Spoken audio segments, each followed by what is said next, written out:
करिए। और मेरे लिए इसलिए भी सौभाग्य का विषय है कि हमारी 3 पीढ़ी उस अभियान के साथ जुड़ी रही। पूज्य महंत दिग्विजय नाथ जी महाराज को मैं नहीं देख पाया था, लेकिन अपने पूज्य गुरुदेव से जो मैं सुनता था, और मुझे याद है जब 2014 में मेरे पूज्य गुरुदेव अपने अंतिम, यानी उनके अंतिम श्वास चल रही थी, संजोग ऐसा था कि सरदेव अशोक सिंगल जी उस समय उनको देखने के लिए हॉस्पिटल में आए, और अंतिम बातचीत भी उनकी सरदेव अशोक जी के साथ ही। काफी देर तक वह देख रहे थे, अशोक जी की तरफ देख रहे थे, और अंत में एक ही बात उन्होंने कही। मैं देख रहा था उस दौरान वो कई दिनों से किसी से बोल नहीं रहे थे। अशोक जी को भी काफी देर तक, लगभग 1 घंटे तक वह देखते रहे, एक टकटकी लगाओ निगाहों से देखते रहे, और अंत में उन्होंने अशोक जी को सामने बुलाया, कहा क्या राम जन्मभूमि का मंदिर बन जाएगा ना? तो अशोक जी ने कहा जरूर बनेगा, आप एक बार थोड़ा स्वस्थ होइए, जरूर बनेगा, जरूर बनेगा। और यही आश्वस्त के बाद कुछ ही दिन के बाद उन्होंने अपनी भौतिक देह का विश्राम कर दिया था। बहनों और भाइयों, बाबा अभिराम दास जी हों, पूज्य परमहंस रामचंद्र दास जी महाराज रहे हों, शंकराचार्य की परंपरा रही हो, रामानंदाचार्य की परंपरा रही हो, रामानुजाचार्य की परंपरा रही हो, पूज्य संतों की एक अविरल परंपरा रही हो, या फिर राष्ट्रीय स्वयंसेवक संघ से जुड़े हुए यशस्वी नेतृत्व का ये पूरा अनवरत सिलसिला चलता रहा, लगातार चलता रहा। और आज हम सब यहां पर इस बात का एहसास कर रहे हैं कि राम जन्मभूमि के लिए जो ये आंदोलन चला था, आज वो एक सार्थक लक्ष्य की ओर आगे बढ़ते हुए किस रूप में जा रहा। जो भी अयोध्या आता है, कोई भी आता है, दुनिया के अंदर कोई भी आता है, वह व्यक्ति अभिभूत होकर के जाता है। जिसने 5 वर्ष पहले, 10 वर्ष पहले अयोध्या देखी होगी, आज जब अयोध्या आता तो उसको पहचानने में कठिनाई होती, कहता वाह, अयोध्या तो अब त्रेता युग का एहसास करा रही है। और हम कह सकते हैं अभी 1 साल 2 साल और देखें, जब ये पूरा परिसर, राम जन्मभूमि का पूरा परिसर अपने भव्य रूप में आएगा, तो दुनिया का सुंदरतम नगर के रूप में, सबसे आध्यात्मिक, सबसे धार्मिक, पुरी के साथ साथ धाम के रूप में, दुनिया की सबसे वैभवशाली नगरी के रूप में हमारा अयोध्या धाम विकसित होने जा रहा है, उस ओर आगे बढ़ रहा है। श्री राम जन्मभूमि तीर्थ क्षेत्र न्यास ने पिछले 4 वर्ष के दौरान न दिन देखा, न रात देखा,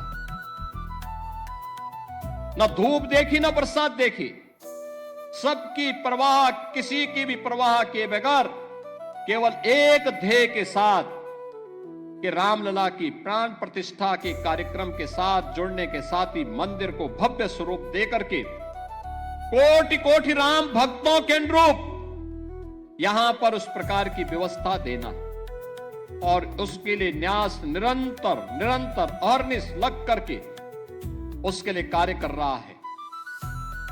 बहनों और भाइयों, भक्तों की इच्छा के अनुरूप भले ही वहां पर सुविधाओं को आगे बढ़ाने का काम जिस मजबूती के साथ चल रहा है, पूरा परिसर एक बार भव्य रूप में आ जाएगा, तो सचमुच सनातन धर्म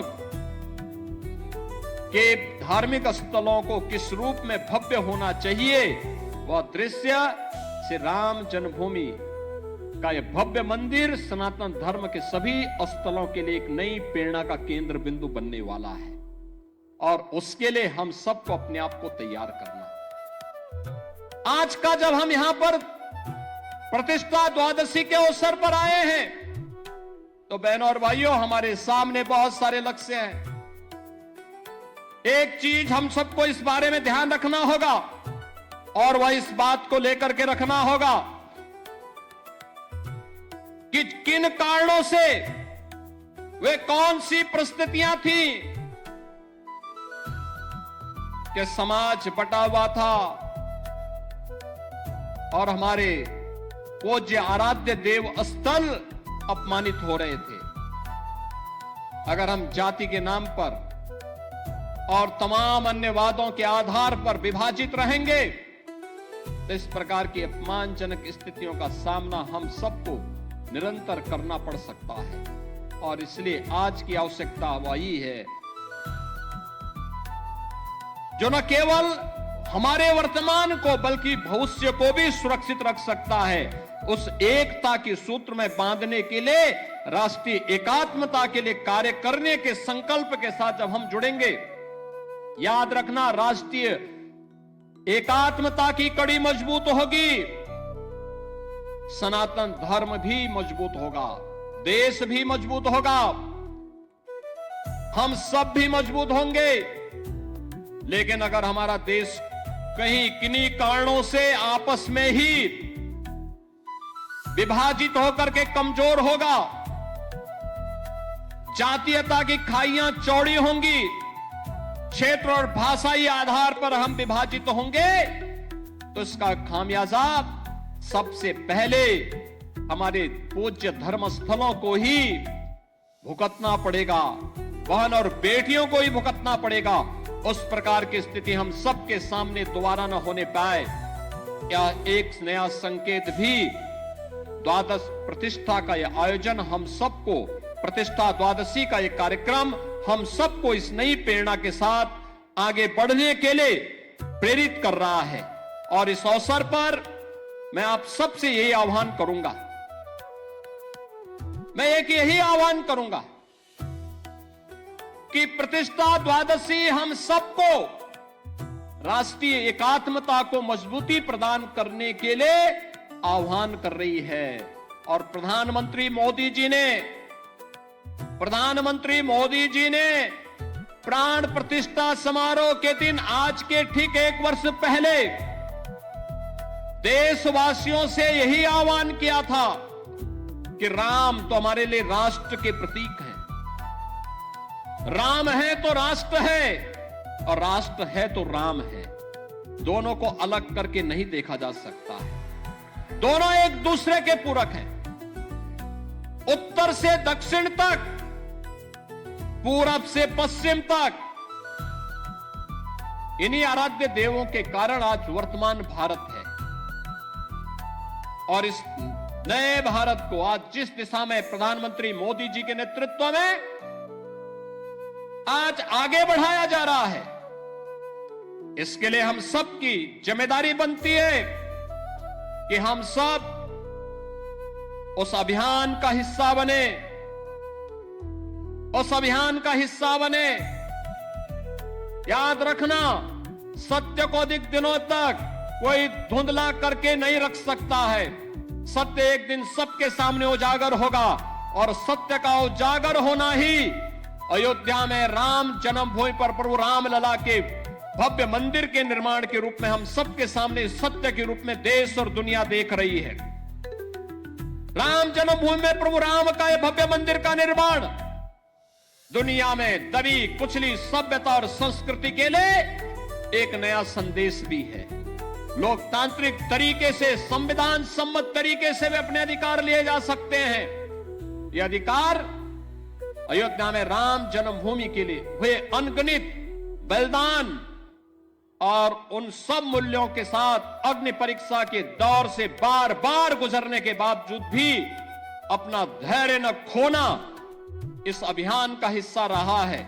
हम सब निरंतर इस पथ के अनुगामी बनेंगे, इस विश्वास के साथ। वर्षों से प्रयागराज की धरती पर महाकुंभ का भी आयोजन होने जा रहा है, और प्रयागराज में भी जैसी सुविधा अयोध्या धाम में है, ऐसी भव्य सुविधा प्रयागराज में भी सबको प्राप्त होने वाली है।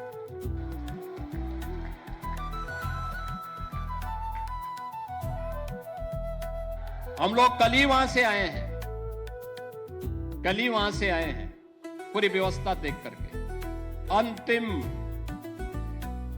स्वरूप दे करके।